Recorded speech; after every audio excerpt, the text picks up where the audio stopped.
So yan, mapagpalang araw po sa ating lahat. So nandito po ulit tayo sa farm ng ating katigan.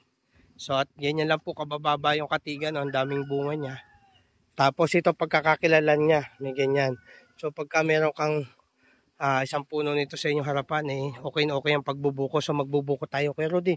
Ito, wari ko ito. Yan, bawasan mo na ito. Diyan, ito, nastas na yan. Ito, ayan. Kuha tayo ng buko at tayo magbubuko ngayon. Kero din sabaw. Kuha tayo kutsara. Yan, ganyan po dito sa atin. Sa amin yan, ganyan yung kutsara. Ano mo na, hindi niya, hawakan ko yung kutsara. Yan. So, yan, sabaw.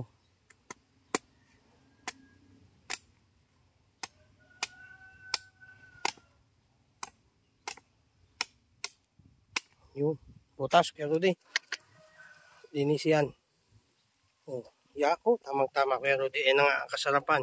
Hawakin mo na ito ating video at gis natin.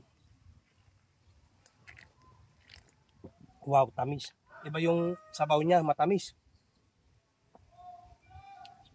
Oh. Napakababa, sarap.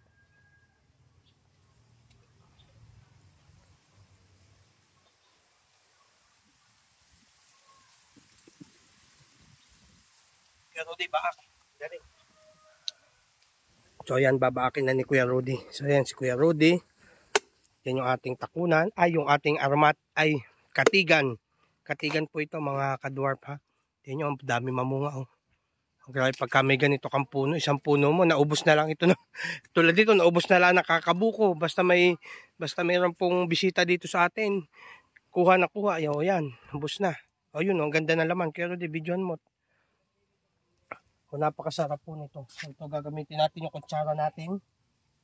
Yung ginawa. Yan, ganun lang. O. Yari na.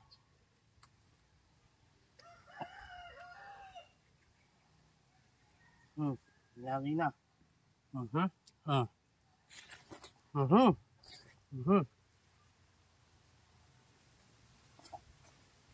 Sarap.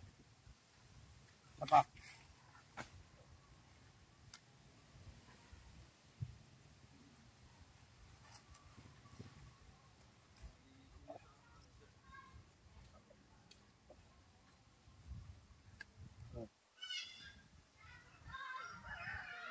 Ayan o.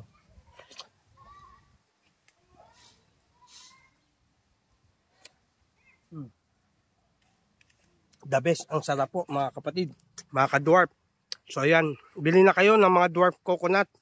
So marami tayong stock na mga seedlings po. Yan yung sample ng tree natin ng ating mga katigan green dwarf. So yun lamang po. Thank you. And God bless po.